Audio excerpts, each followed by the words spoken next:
ते किसानां दी एकता दस्तकाज दियां मुश्किलां दिल्ली दे मोर्चों से साडी भीड़ घटे ना, लगातार बनी रहे और छोटे मोटे मतभेद इन्हां नूं पासे रख लईए। इस गल का फैसला इस वेले करन दी लोड़ नहीं। इस वेले अर्जन वांगू मच्छी की अख ते निशाना लाना है। ये नाम ही मोदी फुंडिया जाएगा, फाशीवाद फुंडिया जाएगा, नहीं तो ना संविधान रहेगा, ना न्यायपालिका रहेगी, ना ये संविधान बचाने की लड़ाई है। 17 संगठनों ने जो पक्का मोर्चा आज से 9 महीने पहले लगाया था, दिल्ली में मोर्चा लगने से भी 2 महीना पहले लगाया था, जब कोई मानने को तैयार नहीं था कि ये आंदोलन टिक सकता है। सिरसा के पक्का मोर्चा ने 9 महीने पहले जो बीज बोया था, आज हम उसे हरियाणा के कोने कोने में देख सकते हैं। आज इस इलाके के किसान इकट्ठे हुए हैं धिक्कार कहने को। धिक्कार उन्हें जिन्होंने अपने आप को किसानों का वंशज बताया, चौधरी देवीलाल का वंशज बताया, चाहे वो रणजीत चौटाला हो, चाहे वो दुष्यंत चौटाला हो, दिग्विजय चौटाला हो।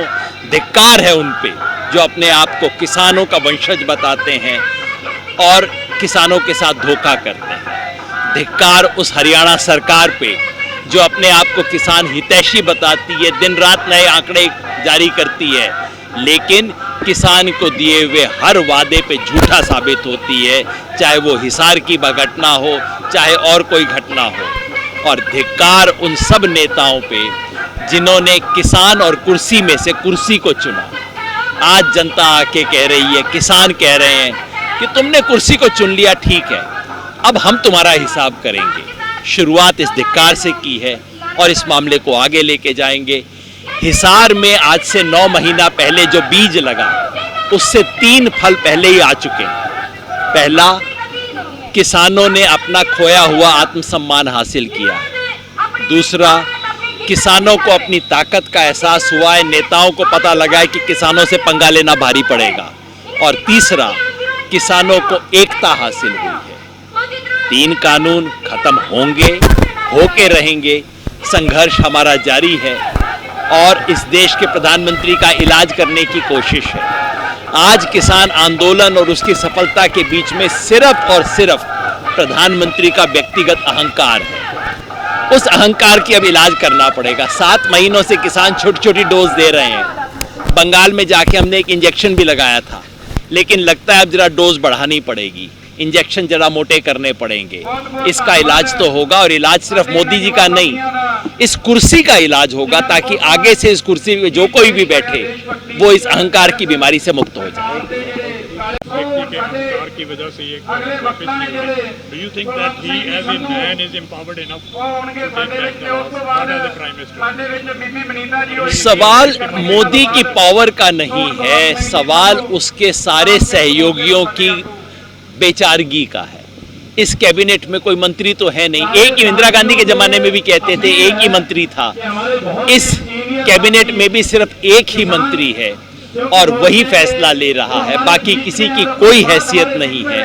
इसलिए एक आदमी का अहंकार इस वक्त किसान आंदोलन की बात माने जाने के रास्ते में है। कानून वैसे तो मर गए हैं, लेकिन अब डेथ सर्टिफिकेट नहीं दे रहे हैं क्योंकि मोदी जी का अहंकार बीच में आया हुआ है, और किसान आंदोलन ने तय किया है कि ये भी हम लेके रहेंगे। मैं तुहाडा सारियां दा आभारी हां।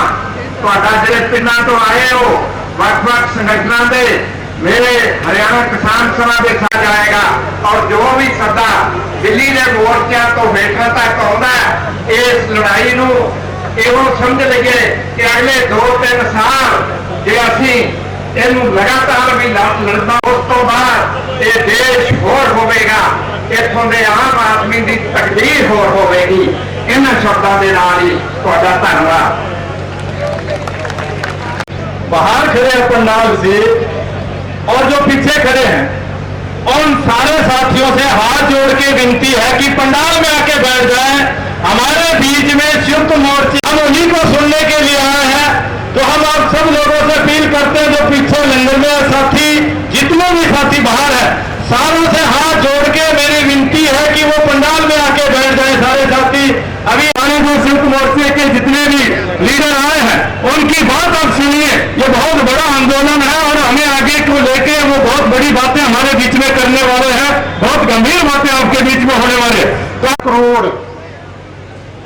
ਇਨਕਮ ਟੈਕਸ ਜਿਹੜਾ ਅਮੀਰਾਂ ਤੇ ਲੱਗਣਾ ਚਾਹੀਦਾ ਉਹਦਾ ਸਾਡੇ ਸਾਰਿਆਂ ਤੇ ਲਗਾਇਆ, ਪਰ ਜਿੰਨੀ ਜੇਬ ਭਾਰੀ ਹੋਵੇ ਉਨਾ ਲੱਗਣਾ ਚਾਹੀਦਾ। ਉਦੋਂ ਕਮਾਈ ਹੋਈ ਹੈ 4,69,000 ਕਰੋੜ। ਜਿੱਦਾਂ ਤੁਹਾਡਾ ਮੋਰਚਾ ਚੱਲਿਆ ਸੀ, ਅਡਾਨੀਆਂ ਬਾਦੀਆਂ ਨੂੰ ਆਪਾਂ ਨਾਕੇ ਦਮ ਕੀਤਾ ਸੀ, ਉਦੋਂ ਜ਼ਿਆਦਾ ਤੁਹਾਨੂੰ ਲੁੱਟ ਲਿਆ ਉਹਨਾਂ ਨੇ सरकार ਦੀ। हिंदुस्तान मारे खेत में पैर धरण की, मारे खेत में पैर धरण की, करियो नाना जानी जिंदाबाद जवानी, जिंदाबाद जवानी, जिंदाबाद किसानी। और दिल्ली के बॉर्डर तीर्थ बन गए तंबू मंदिर। 9 महीने पहले जो आंदोलन जरा शुरू हुआ था, जब पंजाब में आंदोलन चल रहा था बीजेपी और अलाइड फोर्सेस के बाइकआउट करने का, तभी सरसा में एक आंदोलन जेजेपी के यहाँ दुष्यंत चौटाला है, उनके ऊपर प्रेशर डाला जाए सरकार से हटने के लिए। ये मकसद था एक पूरे आंदोलन के एक मकसद के रूप में। पूरा आंदोलन था 3 कानून को रिपील करवाने का और साथ था एमएसपी की गारंटी लेने का। उस समय ये एयर क्वालिटी वाला जो ऑर्डिनेंस आया था उसके विरोध के में भी था और पावर बिल 2020 के लिए भी था। तो ये जो 9 महीने यहाँ हुए हैं, ये एक्चुअली उसी आंदोलन की कंटिन्यूटी है जो आज दिल्ली बॉर्डर के ऊपर है, जो आने वाले दिनों में यूपी मिशन के रूप में कन्वर्ट हो जाएगा यूपी उत्तराखंड में, जो आने वाले दिनों में पूरे देश में एक आंदोलन के रूप में, किसानों के आंदोलन के रूप में जाके बड़ा विकराल रूप ले लेगा।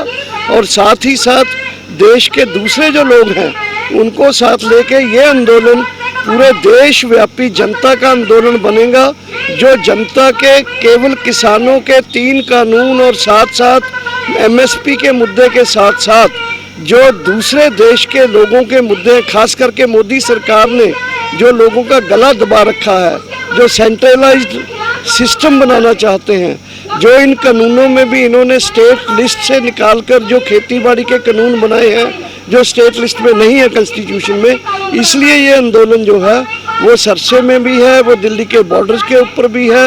वो पिछले दिनों गवर्नर्स को पूरे देश के याद पत्र दिए गए राष्ट्रपति के नाम, और आने वाले दिनों में कल 8 तारीख को परसों पूरे देश में डीजल और पेट्रोल और गैस की कीमतें जो बढ़ रही हैं उसको लेकर पूरे देश में लोग जो व्हीकल अपने ट्रैक्टर, ट्रक, बस, मोटरसाइकिल हर चीज़ को लेकर, कारें लेकर रोड्स के ऊपर आएंगे और रोड्स के ऊपर अपना गाड़ियां खड़ी करेंगे और पूरे देश में ये प्रोटेस्ट होगा।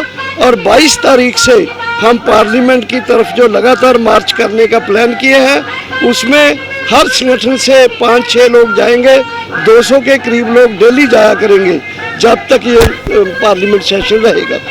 बहुत बारी ਇਹਨੂੰ ਸਬੋਟੇਜ ਕਰਨ ਦੀ ਕੋਸ਼ਿਸ਼ਾਂ ਚੱਲ ਰਹੀਆਂ ਅੰਦੋਲਨਾਂ ਨੂੰ, ਜਿਹਦੇ ਰੀਅਲੀ ਡੈਮੇਜਿੰਗ ਜਾਂ ਕੋਈ ਫਰਕ ਨਹੀਂ ਪਿਆ ਇਹਨਾਂ 'ਚ। हाँ नहीं, मैनू लगता नहीं फर्क पिया, क्योंकि अंदोलन में अगर फर्क पैना होंदा तो यह 7.5 महीने 8 महीने नहीं सी चलता और लगातार अगे होर चलूगा। ये बीजेपी वालों लगातार कोशिश होंदी है, अज भी हो रही है, कल भी होगी, लेकिन अंदोलन के अंदर वख-वख विचारां, वख-वख धर्मां, वख-वख जातां, वख-वख सूबियां दे लोकां ते संगठनां दी जो एकता बनी है, ये एकता जिहड़ी स्लो एंड स्टैडी स्पीड च बनी है, इहनूं तोड़ना किसी लिए बहुत औखा है। ये अंदोलन की एकजुटता ते इहदी जिੱਤ यकीनी है।